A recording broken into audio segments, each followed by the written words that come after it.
Jennifer studies emerging technologies, their energy and environmental impacts, and their potential to influence greenhouse gas emissions and other air pollutions.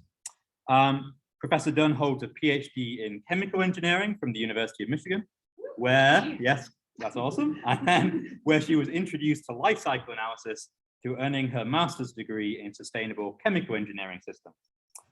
Professor Dunn's undergraduate degree is in chemical engineering from Purdue University, and prior to joining Northwestern, she led the biofuels analysis group at Argonne National Lab. So it's a great pleasure to have you here, Professor Dunn, and I'll hand over to you. Thank you very much. I'm just going to check. I think everything's okay. I'll just double check really fast. Okay. Well, thanks everyone. So when I was, I guess I can't stray too far from this.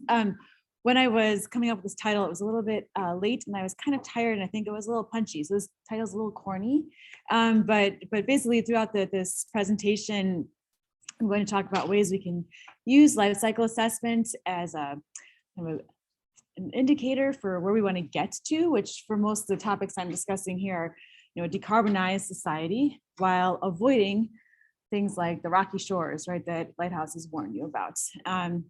So why did I come up with this Lighthouse theme? When I was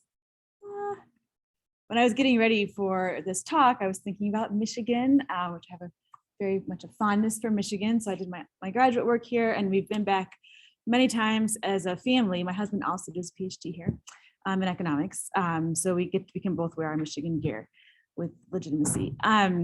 So I was thinking about all the times we've come here as a family and enjoyed the lighthouses in Michigan. Then I was thinking like, gee, lighthouses are a good analogy for what life cycle assessment can offer us. So does anybody know which lighthouse this middle one is, for example? Cool, very close. It's the Mission Peninsula. Yeah, that's the Mission.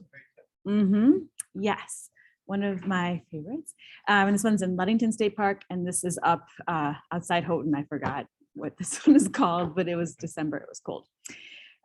So lighthouse is a great analogy. So within my group, we use life cycle assessment and also techno-economic analysis, some material flow analysis to identify routes to sustainability for different material, energy, and water systems. So we're trying to use life cycle assessment as really our primary tool to look at questions about how can we reduce water scarcity and increase nutrient recovery from water, for example. We also do a lot of thinking about the bioeconomy and sustainable fuels, and sometimes those things overlap when we talk about biofuels. We have projects in circular economy and manufacturing, as well as plastics recycling. So today I'm really going to touch on the plastics and the sustainable fuels pieces in this particular presentation. So the work that we do in our group, I generally say we operate sort of at two tiers. The first tier is where we really dig into how different technologies work. So we might be building models of those technologies.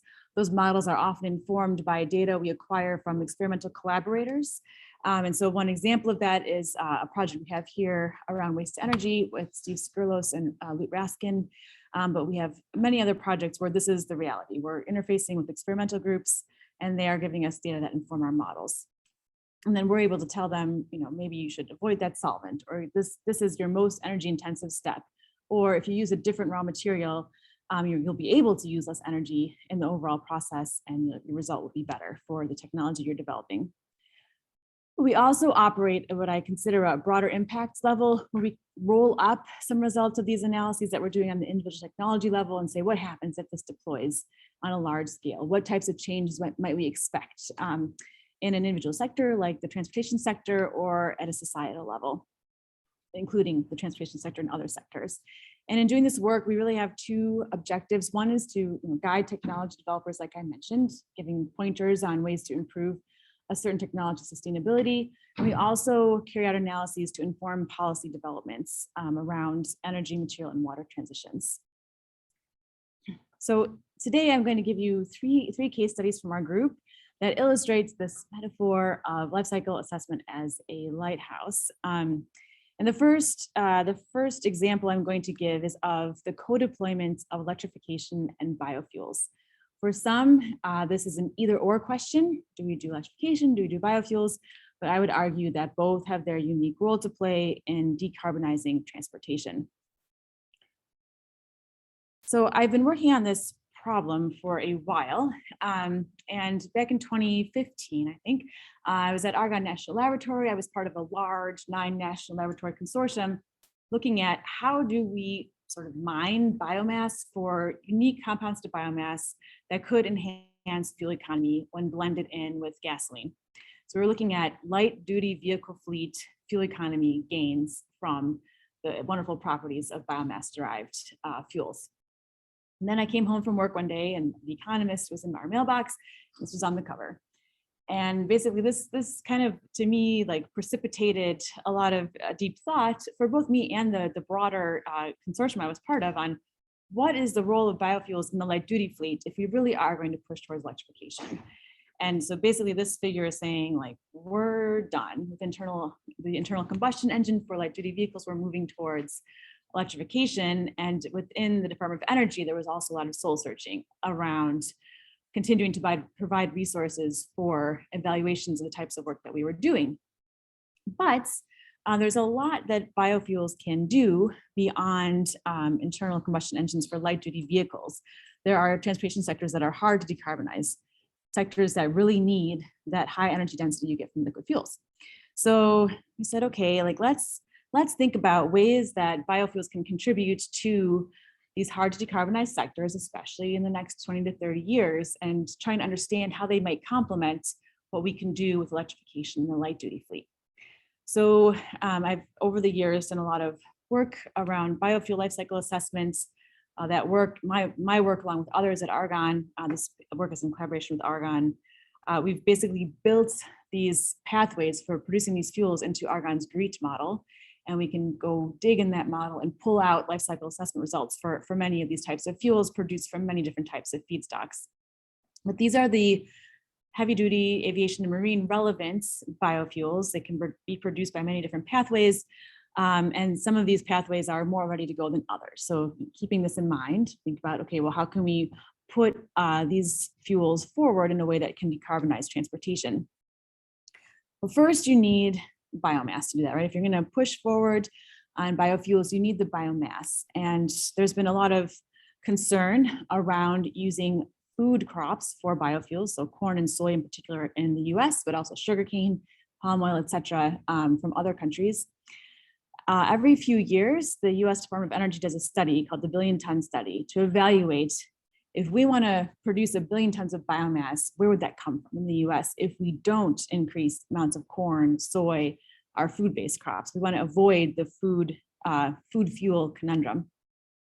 So in this 2016 study, the DOE, with the support of the national labs, developed these analyses of where these different types of biomass would come from. And these figures represent the different types of biomass that are available when we have a $40 per dry ton price at the gate and the farm gate, and a $60 per dry ton price at the farm gates. So if a farmer or a grower is going to receive more money for a dry ton of biomass, it's likely that more will be produced. And so then this figure illustrates that under the higher price point, there's more biomass available. And the biomass is coming and going from the $40 to the $60 per dry ton. This agricultural feedstock base is the amount of corn stays constant. What increases is agricultural residues like corn stalks and other ag residues. The forestry and wood is mostly things like wood chips, forest residue that aren't being used for other purposes. And then the big gray wedge here is energy crops. And that is crops like miscanthus and switchgrass, high yielding energy crops. So in our analysis, we took the biomass availability at these two different price points. And then we said, okay, how do we apply this amount of biomass to meet the transportation demands of these different sectors? So we had to put that biomass to good use.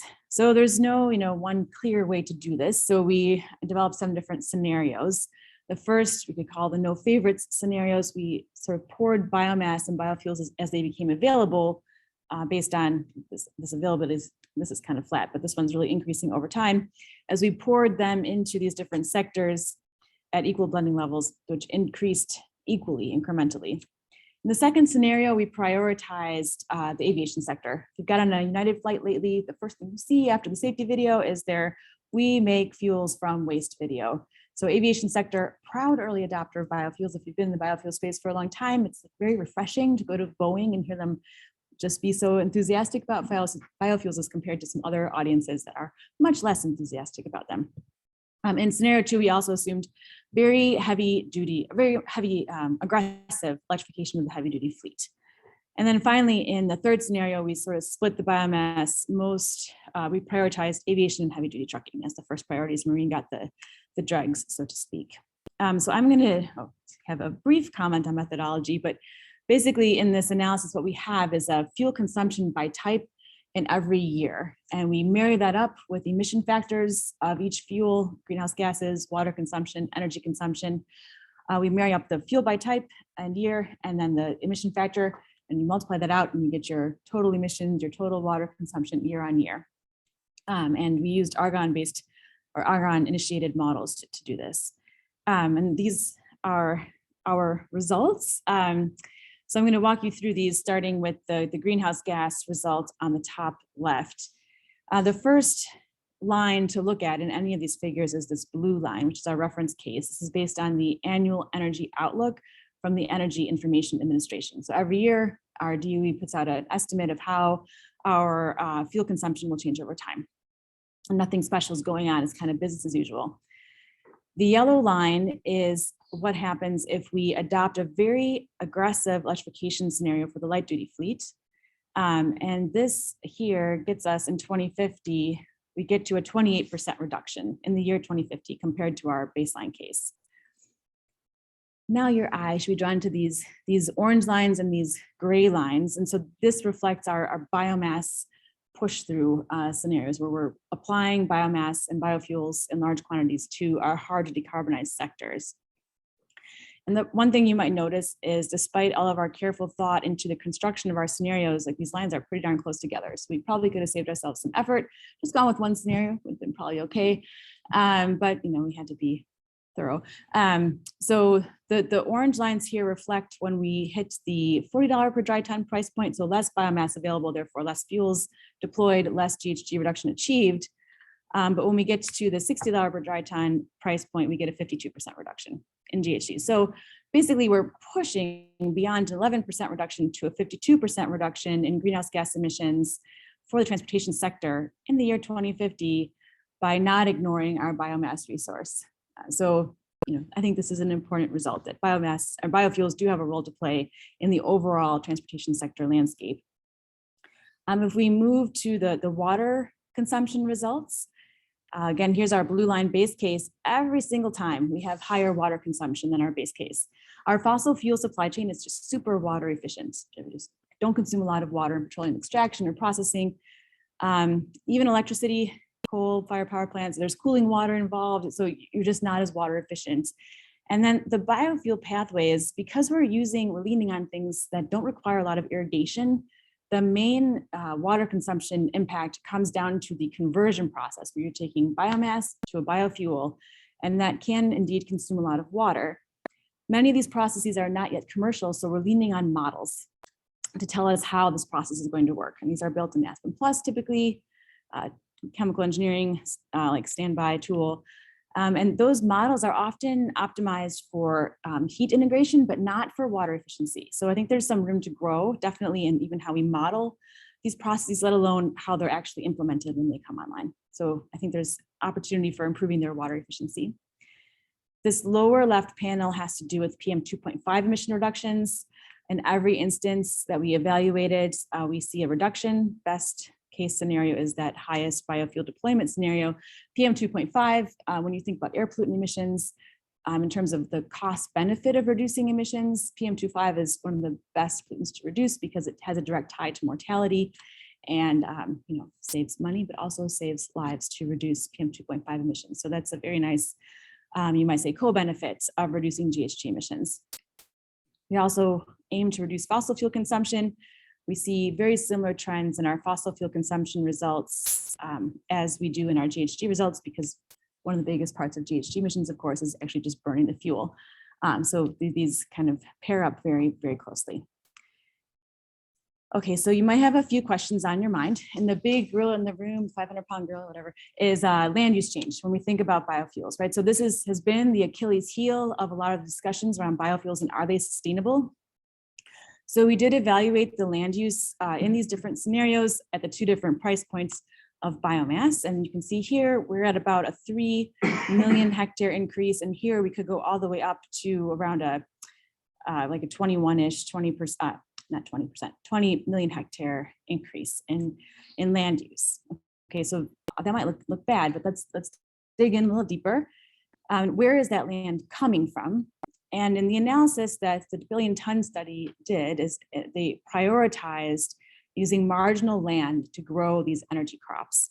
Marginal land is defined differently depending on who you ask, but typically it's land that is not profitable to be put in conventional crops. Yield will be lower, the soil is not as healthy, would require more inputs like fertilizer, and so it often goes on farms, just kind of sitting around, might be too dramatic of a term, but it's not being used necessarily in a productive manner. So the marginal land is represented by the orange and gray bars predominantly, and that's the bulk of what we're seeing. So the question is, could we accommodate this much increased use of our marginal land? Back a few years ago, being irritated by the lack of consensus around marginal land, I of course had to do my own analysis of how much marginal land is there. So we did a very detailed study looking at everybody's different definitions. And at the end of the day, we came away with this estimate of marginal land in the US, 59 to 127 million hectares. So in our $40 per dry ton case, we're at 11% of the midpoint of this range. And in the $60 per dry ton case, we're at 23% of the midpoint. So to me, like what I come away with here is that there is the potential for marginal land to accommodate this amount of increased biomass production. Okay, so let's say we do this, right? So still though, we're going to use more land. How do we know it's going to be that marginal land? How do we know we're not going to lose forests, grasslands, wetlands to expansion of biofuel production, which has been a hot debate topic for years and years now? When this debate started, we didn't necessarily have all the wonderful remote sensing and imagery data that we do now, and that especially remote sensing data has improved in quality. So what you really want to know is, like, could we track the amount of grassland we have? Could we track the amount of wetland and forest that we have so we know, are we losing it? Wait, that came out funny. We know, are we losing those types of really important ecosystem services providing land? So a group of collaborators and I took a look at 7 different data sources and how they characterize land in the US, both agricultural and non-agricultural. Most of these data sets are developed by the Department of Agriculture. They are meant to help us understand agricultural land for purposes of things like crop insurance that carry real economic importance. And so you can see if you look across these 7 data sets, they have reasonably good agreement for croplands. But when we go to grasslands, which is one important natural type of land, we see that there's like substantial disagreement among these data sets. So if you start here with your understanding of this is how much grassland we have, versus if you start here, that can really influence your understanding of the amount of change that we're seeing. Wetlands are a little bit more consistent, but there's just less data about them and it's collected less often, yet they're super important.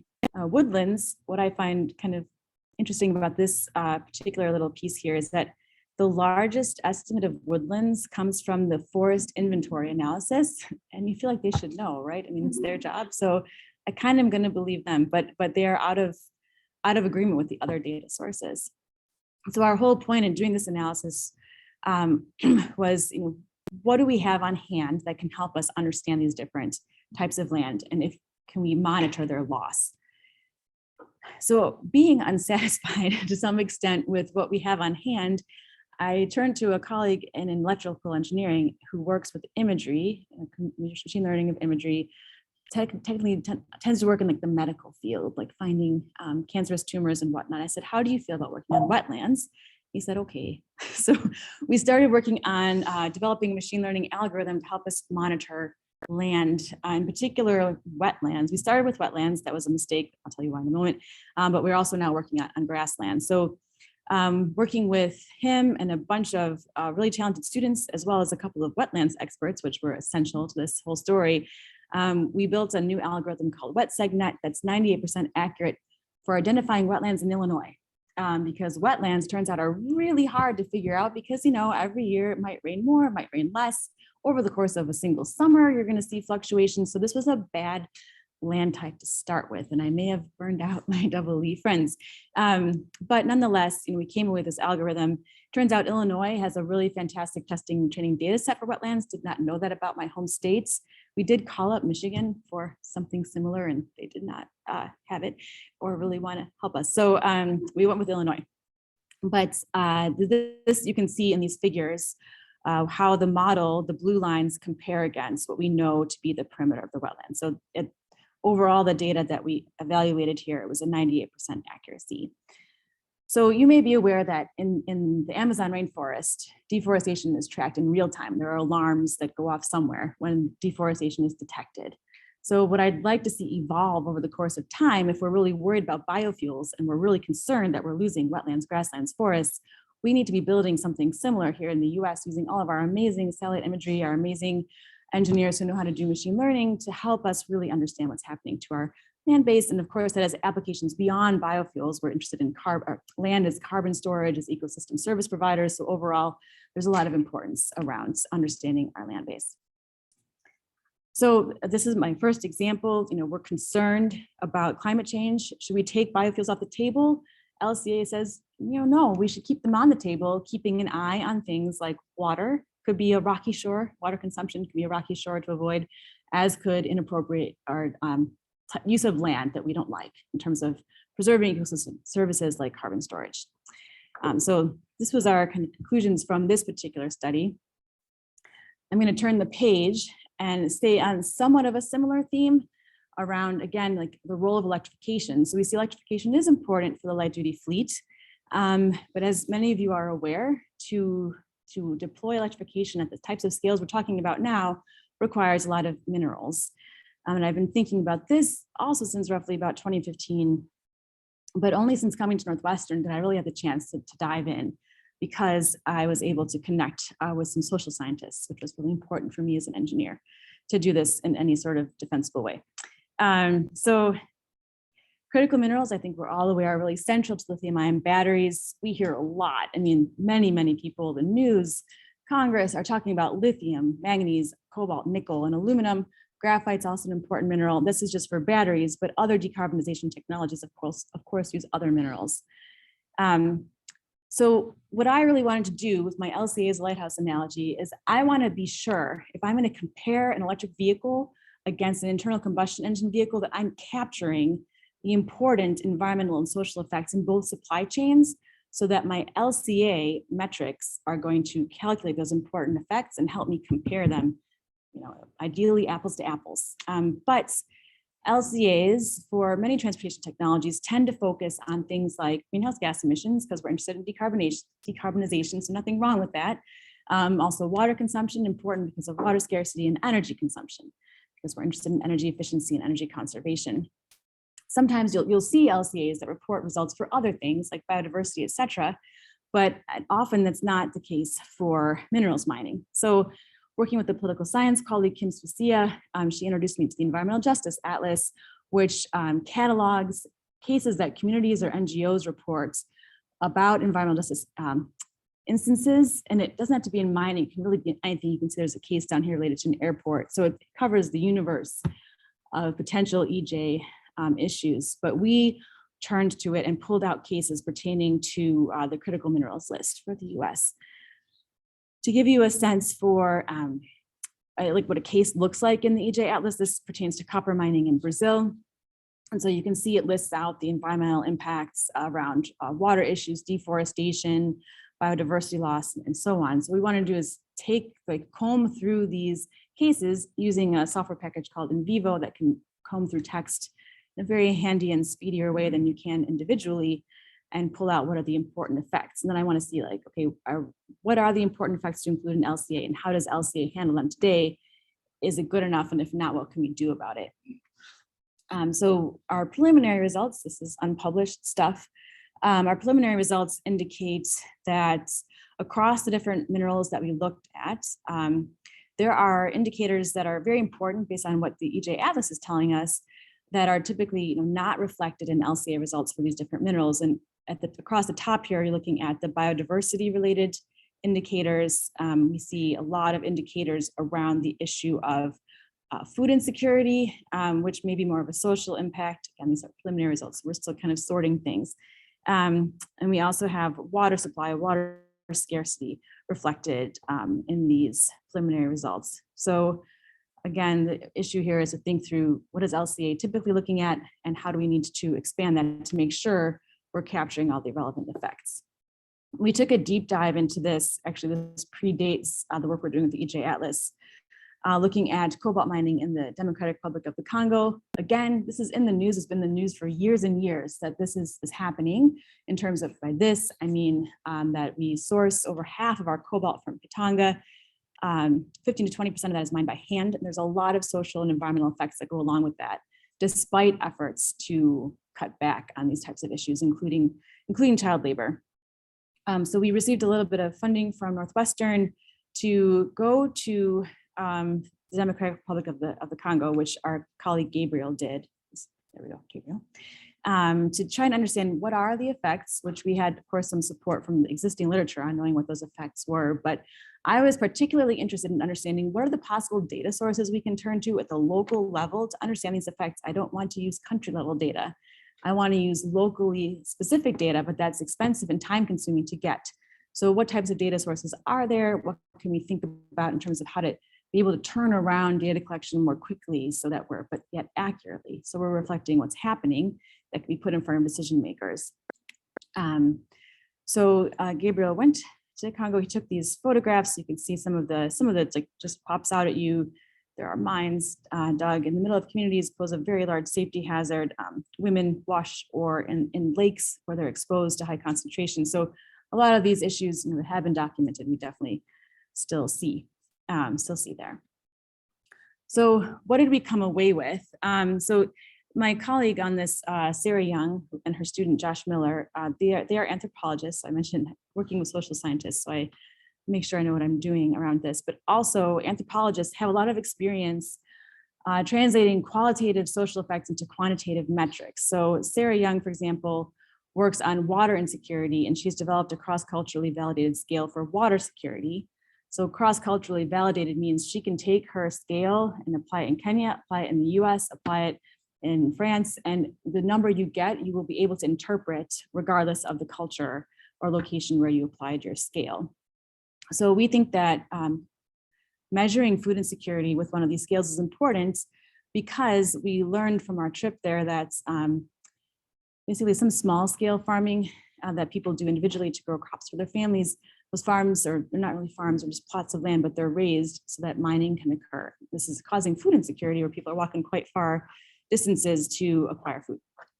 So we thought about these scales, and we also thought about remote sensing. Can we use remote sensing based technology to monitor changes in ag land? It depends on how large and the resolution of the remote sensing data, but that's one possibility. So we put out a position piece and ways to possibly improve data collection for social life cycle assessment. Again, at the more local level, I was talking to Sita, like if you think about the US and using country level data for the US, I think we all have a decent understanding of why that would not work necessarily to try and understand a social LCA in the context of the US, because what's happening in Mississippi is very different than Minnesota, et cetera.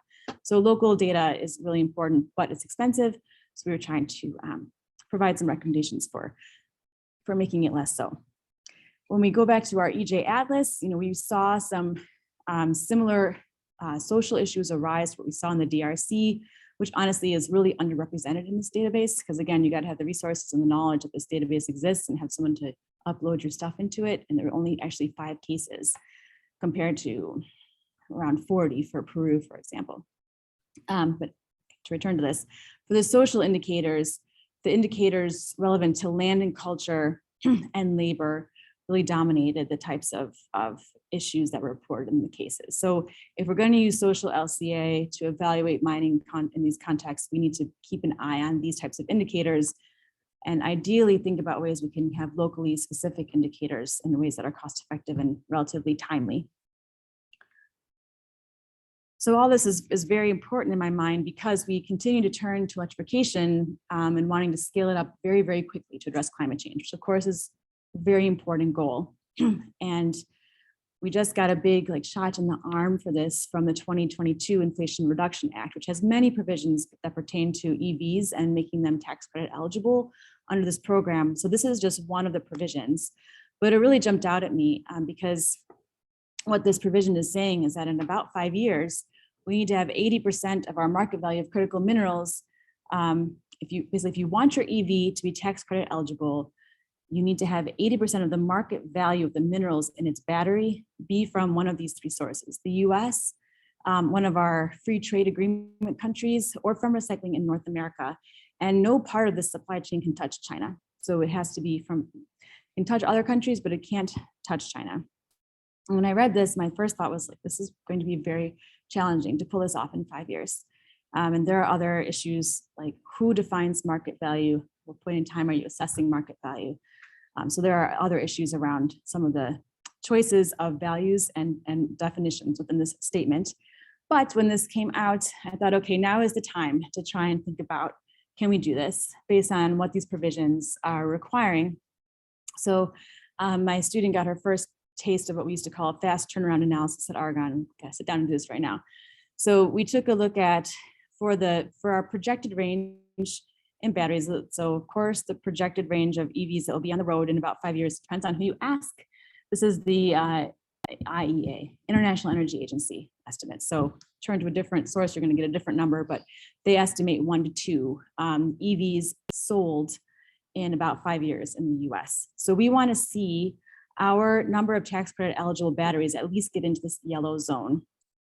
We looked at 3 different battery chemistries to see if we could do that. Nickel, manganese, cobalt, nickel, cobalt, aluminum, and lithium iron phosphate. And we looked at 2 different scenarios for the provision of metals. One is called maximum imports, which is not realistic, but basically we're saying our free trade countries will be completely faithful to us. They will not sell minerals to anybody else. We just get all their minerals. We'll pay for them, but they're ours. And the second adjusted imports scenario is more along the lines of our existing trajectory in imports. The reality is going to be somewhere in between because, of course, this policy will affect markets in ways that we don't know quite yet right now. So we want to see these blue bars hit the yellow zone. So if we get everybody's minerals, we exceed that. But if we follow our existing trajectory of imports, we are not doing so great for NMC and NCA. We are in the yellow zone for lithium iron phosphate. So this was a high level fast turnaround analysis, but my takeaway here is this is going to be tough. And so there might need to be additional resources deployed to help this come to fruition if it's what we really want. Also, as an engineer, it bothered me a little bit that the percentage was in a market value way, because to make a battery, you actually need physically all the mass, not just 80% of the market value of the battery on hand. So we, I don't know how this is going to review, but we decided to do the 80% target on a mass value basis. And on that basis, we are in trouble. Again, we want to see bars up here in the green zone. And we only get in the green zone, again, if our free trade country partners are exclusively working with us, but seeing as how they won't, we are down in the gray zone. Europe, for example, the EU also wants to increase electrification. They're going to be competing with us for these minerals. So overall, the emphasis of this paper, which I sincerely hope makes it through the review process, is that it's going to be hard, not that we shouldn't do it, but we just need to recognize it's hard. And maybe we should also really be trying even harder to accelerate technology around battery recycling. Okay, so that concludes that case study. And I'm going to shift gears entirely to talk about plastics. So we do material, energy, and water transitions in our group. This is on the materials side of the house. Plastic waste is another one of those really hot button issues that are in the news right now. I think just last week I was all over NPR, and other news outlets like Greenpeace had put forward a report that said our domestic recycling rate of plastics is 5%. Previously, I thought it was 8%. So it's not that it's wow, 5% is so much different than 8%, but just it's not really better than we thought at all. It's a little bit worse if you take their analysis at face value. Meanwhile, the chemical industry is really targeting chemical recycling as a way to deal with the volumes of plastic waste. So chemical recycling in what I'm going to talk about is pyrolysis. So basically taking that plastic waste and cooking it at high pressure, high temperature to make an oil, which is predominantly naphtha. And once you get to that naphtha, the question is, what should you do with it? So there are some proponents that say, stop there, use the naphtha as a fuel, you're good. And there are others that say, wait, we want to capture this material. We don't just want to burn it. So we're going to take it further down the processing chain and make plastic again. So we're going to do additional processing steps. And in talking to some friends in industry, they were just perplexed. It's like, is it actually worth it to do this extra processing to get to the plastic again, or should you just stick with the fuel, which is better? And so I said, okay, well, we'll do a high level analysis and we'll see if we can write it up. So we did that.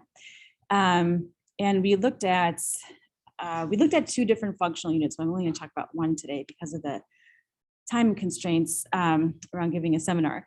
But in this first perspective on this question, what we're looking at is different systems for managing waste. So our functional unit in life cycle assessment is 1 kilogram or 1 unit of mass of non-recyclable plastic.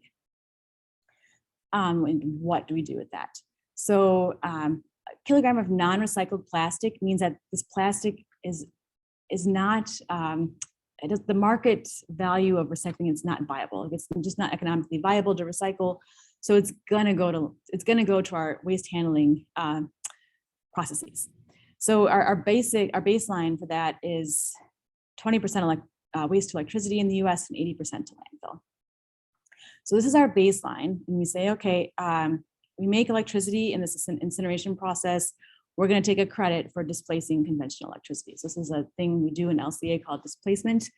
Our systems expansion, as the reviewer insisted we call it. So it's system expansion here, and we take this credit for displacing conventional electricity. Meanwhile, the plastics to fuels, same feedstock here, but now we're making naphtha. And there are co-products of fuel gas and char that are produced in the pyrolysis process. The fuel gas can essentially be treated as natural gas in terms of the energy content. So we assume it displaces conventional natural gas. The char, based on its properties, we determined could displace pet coke. So we took displacement credits for those as well. At the end of life of this naphtha, you're burning it. So this is all a CO2 emission here. The plastics to plastics case looks just like the other case, but we have this extra step of cracking and then polymerization to get our polymer back. You'll notice that we start to lose product as we go along here. So only of our kilogram that goes into of our kilogram of NRP that goes into pyrolysis, we come out with only 0.75 kilograms of naphtha. And then when we take this through cracking, we only have 25% of that going to ethylene. So what happens, I think this is interesting, at the end of life of this LDPE, we head into end of life. In the US, we say, predates the Greenpeace report, 8% of that mass goes to recycling, 74% goes to landfill, and 8% goes to incineration. And then we could, this little line here is our 2% of our original mass. That's this italicized number here. The 2% of the original mass can go back and be plastic and go through this process again. But you can imagine this is meant to be circular. As you keep going through the circle, you're working with more and more vanishingly small amounts of mass.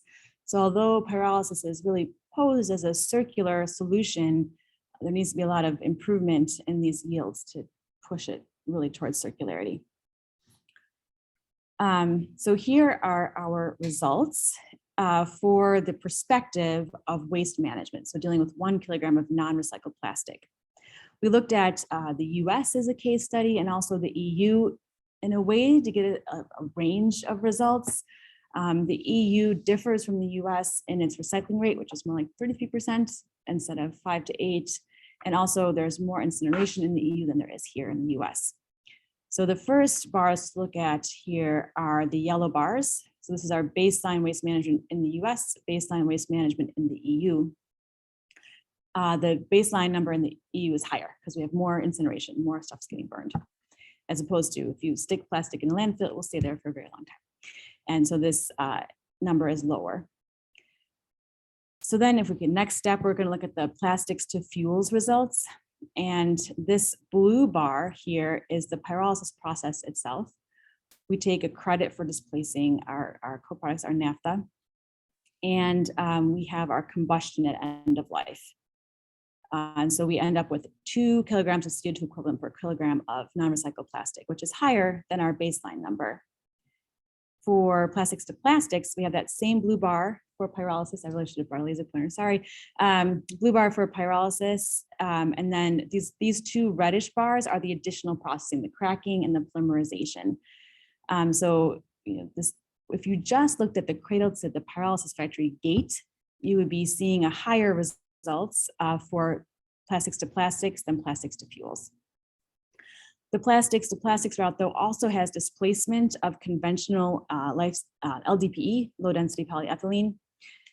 And we see just a little tiny bit of end of life treatment from some of the incineration.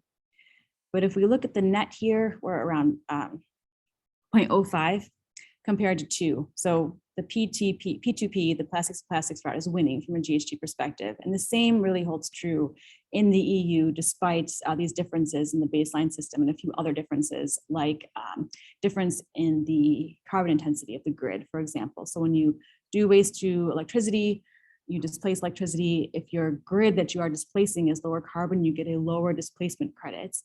And so that all factored in here. But even despite all of those sort of regional differences, we see the same trends. So from a greenhouse gas perspective, plastics to plastics is winning despite this additional processing. But what it doesn't do is it doesn't eliminate waste. Plastics to fuels eliminates waste. So the P2F, this is solid waste generated per kilogram of NRP.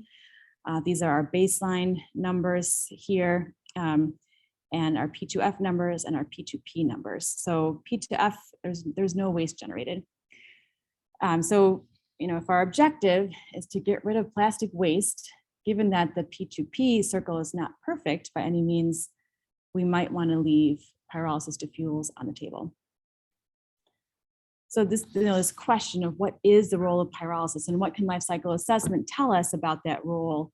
One concern is that pyrolysis is basically incineration, and it generates air toxics emissions, and no one's going to want this in their backyard. No one's going to want this waste management technology in their backyard. So this is something that needs to be addressed for sure.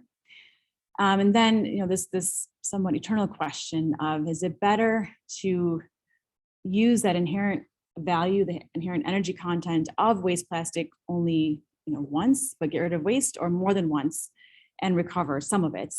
But if we're in a region with poor waste management systems, we might not want to be making more plastic.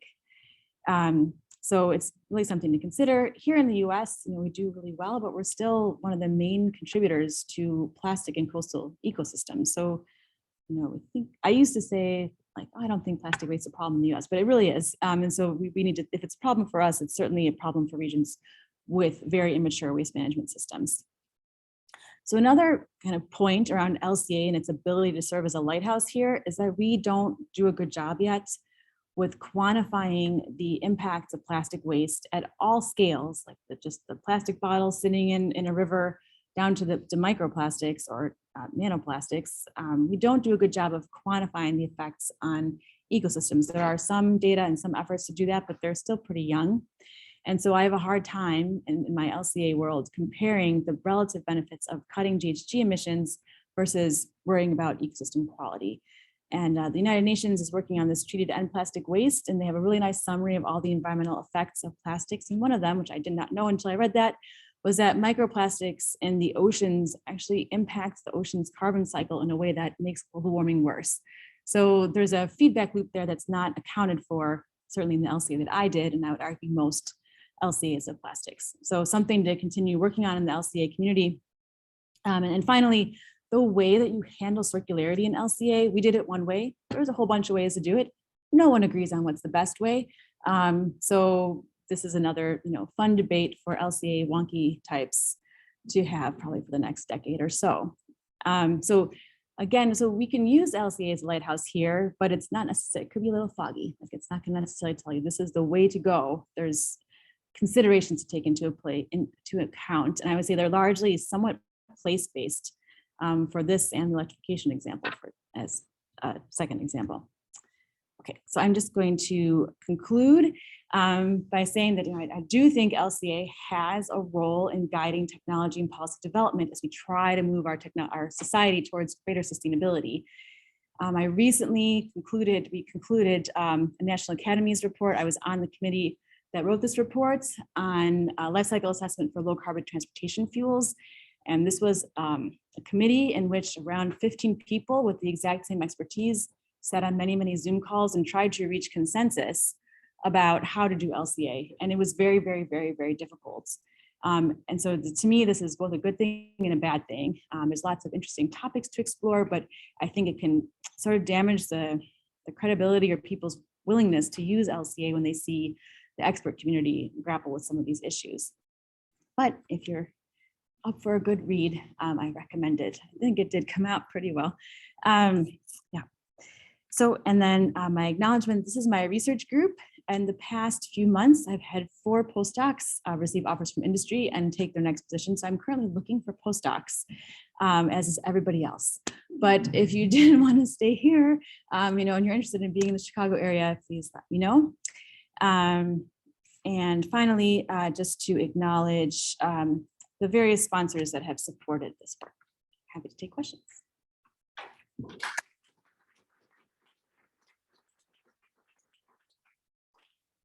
Oh, wait, let me just see. I should, Unmute. yeah, let me just make sure. I don't know if there's anything in the chat. Sorry, everybody.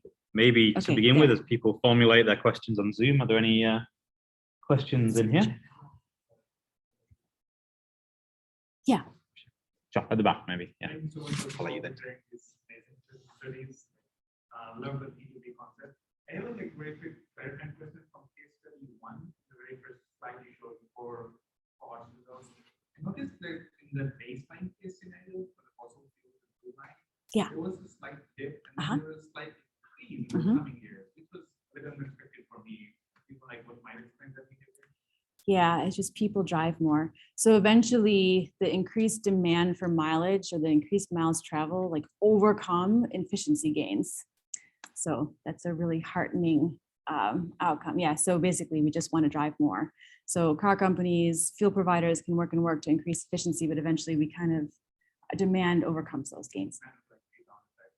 Could be somewhat rebound effect, yeah, but yes, and honestly, I'm not expert on the methods that the EIA uses for those projections of VMT, but yeah.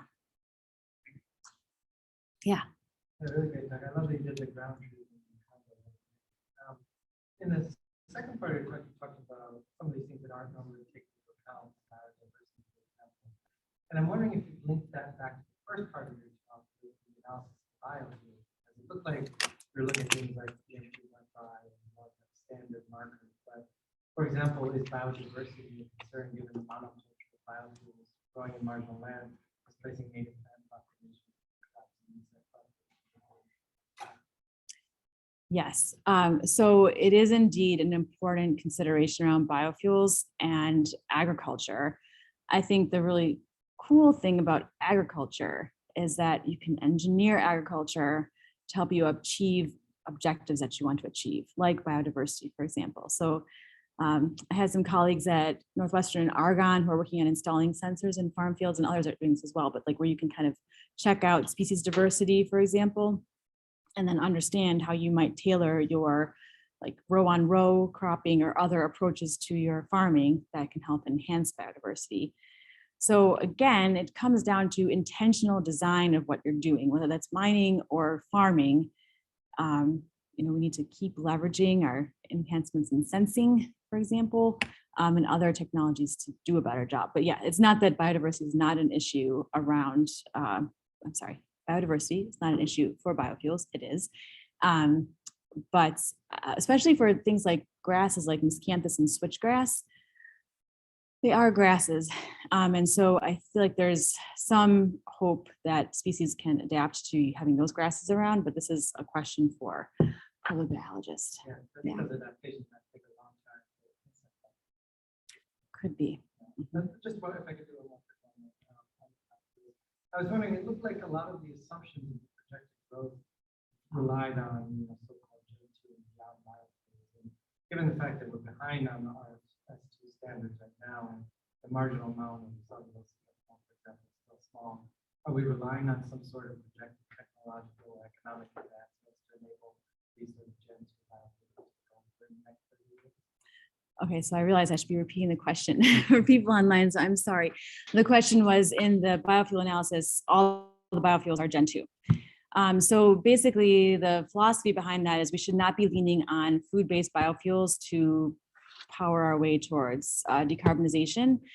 And we did account for like near-term availability, midterm availability. So based on the technology readiness level, we started off the availability of those biofuels in different years. So they only come on. So we are assuming though that they will eventually come online. So in some ways, the intention of this analysis is to show like this is what we can achieve if we have these biofuels come online, which requires their economic viability. So whether that's through increased investment in R&D, appropriate policy instruments, this is something that if we want to push past the decarbonization that we can achieve through electrification alone, this is what we need to do. But I agree with you, like cellulosic ethanol is behind, but behind. Yep. Todd, you had a question? Yeah, so it's actually two, and since I don't do OCA, these are gonna be like huge big picture, probably unanswerable. So I think it's really cool the way you've interacted with the social sciences to start trying to build it and figure out what's quantifiable. I mean, the examples you used are measured. It feels to me, in talking to some colleagues here, that some of the issues in the US are more community values focused, right? Marginal land may be marginal in one place and not another. So do you get the sense that the social scientists can make that quantifiable in any way so that people who do what they do can actually roll that in? Because I think it's those social pushbacks which may be as important, right, as anything we do with technology. So that's a question. I'm just curious what you think that is. Completely understand. I mean, when we talk about increasing domestic mining, to me, I'm not clear on why we think that will be something that will happen in the next year or 2 years or three. Like it's going to take a while. And this is where I think we need social scientists to help us work with communities that will be impacted by mining to try and roll this in. For biofuels, like, there are definitely social concerns. Just the degradation to the environment can be so rapid if something goes wrong at a mine, as opposed to a farming exercise. So I guess I feel a little more sense of urgency around the mining issue. But yes, it's my hope that we can continue to have these conversations across engineering and social sciences so that, especially as we train up the next generation of engineers who's going to see out this transition, hopefully, they'll have this. And I'm really encouraged to hear everything you're doing at Michigan. I think it's great. So I'm all pro Michigan on these. Yeah, but yeah, I agree with you. And I'm honestly not sure. So when I look at my colleagues' bookshelves, like I see like quantitative analysis. So like there are techniques in the social sciences, but we're not to the point where we've deployed them aside from thinking about what might be deployed. But this is why I really am a fan of my colleague Sarah's work, because these scales are rapid, they're quick to administer, and they're cheap. So Gallup is actually using her water insecurity polls now for some of their research. So I'm like, okay, this is doable, people will do it. So I'd like to see us work towards developing more of those types of scales for questions that are central to decarbonization of minerals. Yeah, cool. And the second one, this is just a big national research structure question, but I'm curious your opinion. So we are very good about saying, let's build a giant X-ray source and make it available to everyone. But like, do we need a data center useful? Like, how good are we at getting the data, defining what you need, which is user facility function, getting it, making it available? It just seems like when I listen to talks, it's scattered, it's who we know. Anyway. Oh, yes. So across different fields, there are definitely efforts to generate these different databases. Like material scientists are all into material sciences into their databases, and they want people to contribute structures, and it's been that case in biology for a long time. And sustainability is like, LCA data is somewhat there in the terms of like Argonne has their GREET model, it's publicly available, but then there's databases at NREL and other places that you can turn to. So it's not that there's one unified data source, and of course you have private companies who have the the luxury of working with industry, and they have like data for very unique chemicals, for example, that I'll never see, because I only work with open source information. So it is a challenge, and I don't know that we're ever going to necessarily get there, but I could see some, increasingly funding agencies like require your data to be public and all that. So I think that those types of pushes are the beginning. Then it just would take somebody to take all that data and plop it into something like GREET or a different. And you think of like DOE said, well, I'm going to create the data user set. Let's say X lab, I'm going to take one. You're in charge, right? That would actually help. Yeah, but I feel like they feel that they have done that. Okay. Yeah, because of the US LCI, I'm forgetting the acronym, but the NREL repository, and it's there. I use it in my class, and I use GREET, like I teach the class, I teach the open source data sources. Yeah, so it would be nice to see more unified, but I'm not super hopeful that's going to happen. But what I think is really important is that it becomes easier and easier to find the new stuff coming out, and that will go into at least somewhere that's searchable. You can find it. Maybe, any questions online, maybe? I cannot see the chat box. For some reason, can't get that little bar thing back. Maybe I should escape. Oh, Maybe that. there it is. Okay, no one's in the chat. All right. If not, maybe any more questions in here, Youngshin? Yeah, I was wondering if there's any other mineral like perhaps using like real language. Oh, using what? Like any other minerals that go beyond electric vehicles. And are we going to look at any minerals that go beyond EVs? I think for now, I'm going to really focus on EVs, because for me, so the central question is like kind of EVs and biofuels and the complementary roles they play, and how can we compare them equally? But I'm sure that, I'm definitely not alone in this field. So I'm sure there will be lots of looking into solar panel related, wind turbine related critical minerals and rare earth elements. And Youngshin?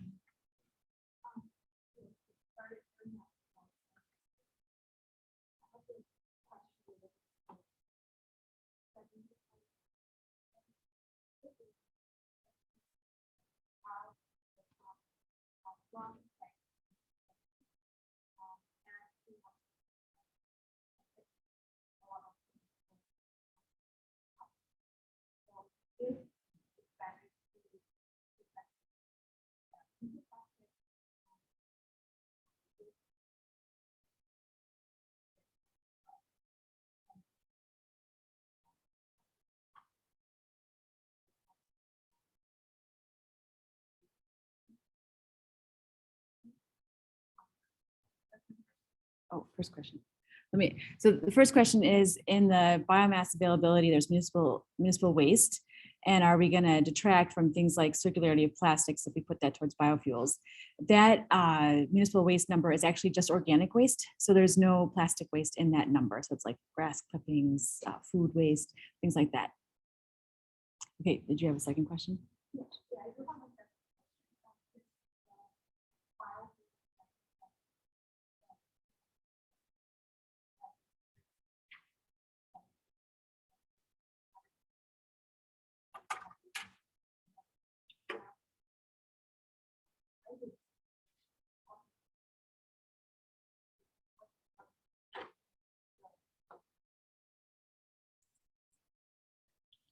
So the question is, in the study, in the first case study, looked at biofuels and electrification, but there's no hydrogen considered there.